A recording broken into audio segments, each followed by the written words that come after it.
waters built, the ground dried. And when the way was open, a freed people walked through the impossible. Walls of water on their right, walls of water on their left, dry ground beneath their feet. So that video was directed by Claude. Every scene, every character, every frame, Claude. But here's what nobody shows you, that for every image that I decided to use in that video, there's probably 10 others that look like this. Yeah, so I definitely couldn't use that. No, absolutely not. But in this video today, I'm going to be showing you exactly how I created the video that you just saw, including the decisions that I made. And I'm also going to be showing you and sharing with you the entire Claude prompts that I used to be able to get me that. Now stay with me, because by the end of this video, you're going to be confident enough to go and create your very own AI videos. Let's get started. So to get started, you're going to need a Claude account, and Claude is free to use. If you have challenges signing up, don't worry about it. All the prompts that I give you, you can equally enter them in ChatGPT and you're going to be able to get results. So once you're signed up and signed in, this is the exact prompt that I put into Claude. So you can see I'm asking Claude to write me a story about Moses. I'm also telling it the part that I want, because I had done a part 1 and this is part 2. So we are doing this from the burning bush up to the Red Sea. I'm also asking it to write the story as a documentary style, so I don't want a lot of dialogue in there. And I also asked it to quote directly from the NIV, so this is important so that you know the version of the Bible that you're going to be using. In addition to that, I also asked it to be mindful of the YouTube policies, especially when it comes to creating the plagues. So if you're familiar with the Moses story, then you know that we have these 10 plagues, and I needed to be careful so that I'm creating images that are also YouTube friendly. Now once I entered that, you can see Claude asking me some questions just to ensure that it is getting what I want right. So it wants to know the tone, it wants to know the length of the video, among other questions that it asked me, just to ensure that it got the story correct. So once it was done, this is the story that it gave me, and it gave me the story in a Word document. So you can see my story here, and then we also have a preface here, which is going to be used for producing the video. Now down here, it then starts to tell the story. So we have scene 1 here. You can see we have the music, we have the visuals. So it's explaining what I'm going to be doing when I'm actually producing these scenes. And down here, you can also see the introduction. So it says, last time we told you the story of a man who was born into slavery. Let's just watch that part of the video so that you can see what it turned out like. Last time, we told you the story of a man born into slavery, raised inside the palace of his people's oppressor, and driven by one act of justice into 40 years of exile. Now, once I was done with the script, I now went to the next step to ask it to give me the story narration, which I was going to use for the voiceover, and also to give me 60 plus image and motion prompts, which I would use to create my video. Claude gave me 70 plus motion and image prompts, also in a Word document, and I also got the narration. So if we now go to the image and motion prompts document, you can see we have a how to use here. So for most of the plagues, I actually just use still images, and where it recommended that I could use motion, then that is what I did. So I used Whisk to create about 95% of my images and also videos. I also use a little bit of Midjourney, and I'm going to show you why. So you can use Whisk for free up to 30th of April as per the notice here. So you can use it to create your images. You also get a few trials to create videos with. But as I was creating this, I burned through my credits and I had to subscribe to one of the plans. So I went with the Google AI Pro plan. But this is how you use Whisk, and the link to access it is in the description down below. So you just click on Enter Tool here, and now you're just ready to type in your prompt. So for where the document says still, you just copy that prompt and then you just create an image with it. But let me show you using the motion example so that you can see how to create both the image and the motion. So I'm just going to copy this prompt here. Yeah, this one is of the Nile River. And then we're going to go back to Whisk, paste it here. Okay, and then we're just going to generate this. So you can see this is the Nile here. Yeah, so if you like the image and you want to now create a motion out of it inside of Whisk, all you need to do is to click on this animate here, and it now wants you to put in a prompt. We'll just give it the same prompt since this was the prompt for the motion, and then just click on the generate here. Let's play this so that I can show you how to create consistent characters. So if I play this now, let's do it on full screen. Yeah, you can see that that is such a beautiful video. I mean, the motion is absolutely flawless. Like, that is something I'd probably have used in the video if I'd created it before. Yeah, so that is how to basically create an image and also create the motion out of the image. But something else that is really important is creating consistent characters. Let me show you the prompt that I entered into Claude for me to get the consistent characters. I asked it to give me the character descriptions for Moses and Aaron for consistent characters, and you can see it building here, and it also tells me like what is going to be the description for this. You can see it says Moses is at the age of 80, and it says that the key visual identity is tall, powerful, build, all that. And we also have Aaron here. So what I did is I copied all this. Now this is for Moses. I copied this physical description, all of it there, and then I pasted that inside of Whisk. So let me show you what Whisk gave me here. Now this is who I got as my Moses. So we have this image here, and we also have this image here. And if I just flip this card, you'll see that it is exactly the prompt that I just showed you now. And then now when you go back to creating, you just open up this left hand side here. You can see we have subject, we have scene, we have style.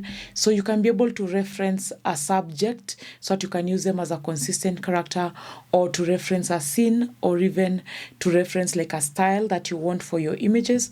Once you've added in both of your images, you now just paste in your prompt.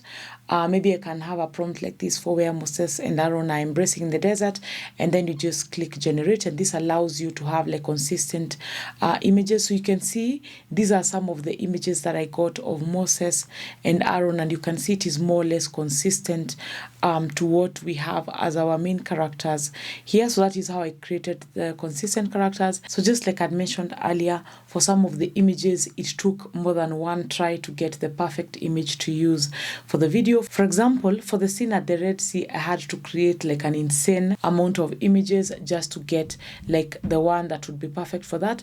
So you can see we have this first one here.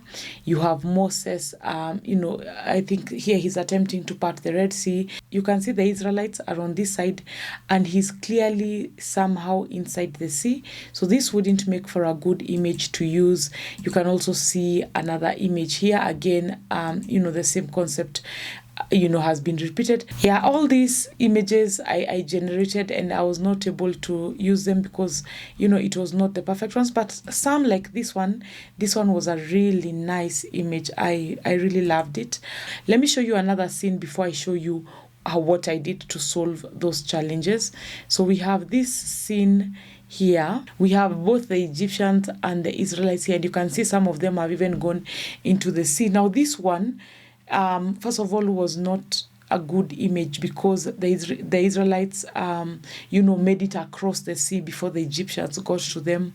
So this one, it's not a good image. We have them here again. They are too close, and first of all, the Israelites have really reduced. I think there was like an estimate of over 600,000 of them crossing the sea. But you can see as I continued to create the images, you can see them getting slightly better. At the end, I had to split this into two images. But let me show you the prompts with Claude so that you can see what I'm saying. You can see that I come now to Claude and I say that I'm having a challenge with the scenes at the Red Sea. The sea needs to be on one side and the Israelites and the army on the other side so that you can see the standoff. And then it gives me another prompt to use. And then I go and I enter that inside of Whisk, and these are the images that I get, the ones that I've just showed you right now.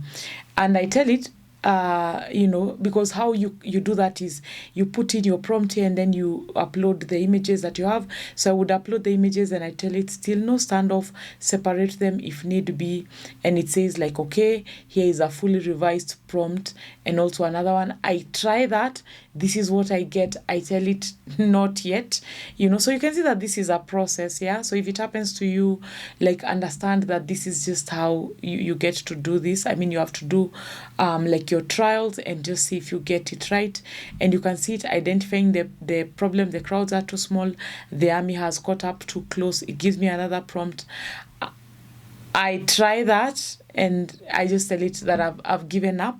Let's just split this into 2 images, and it says fine. So we have the army prompt here, and then we have the Israelites trapped at the water, and the first one worked and the second one wouldn't generate, and it gave me another prompt here.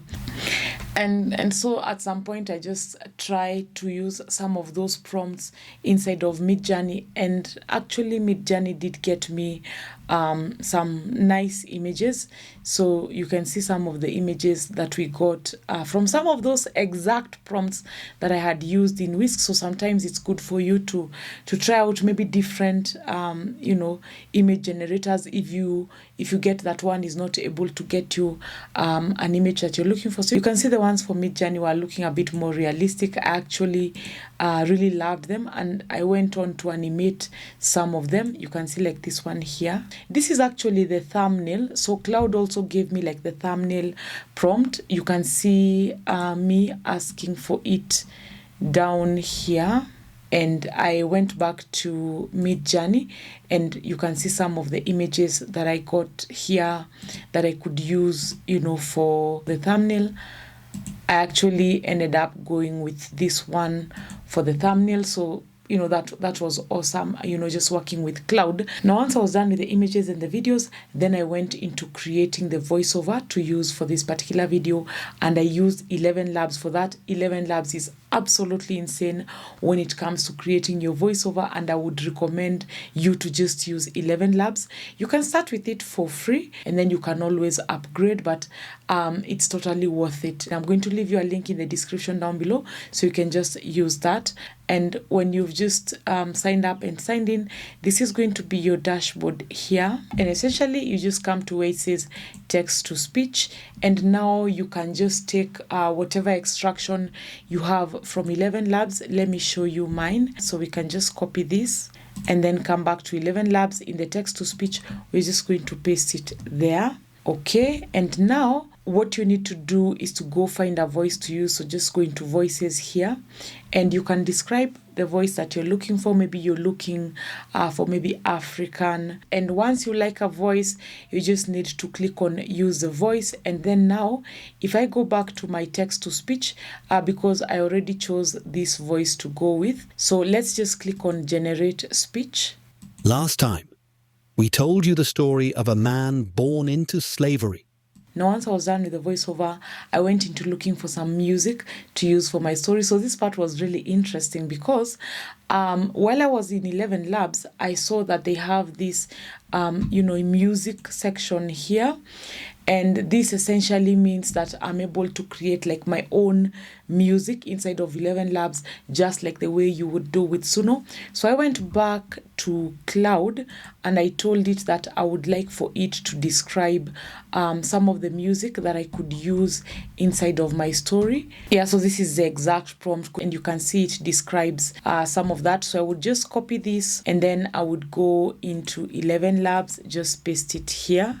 And then I would just generate. So I did generate quite a lot. So you just download it here once you're done, generating it.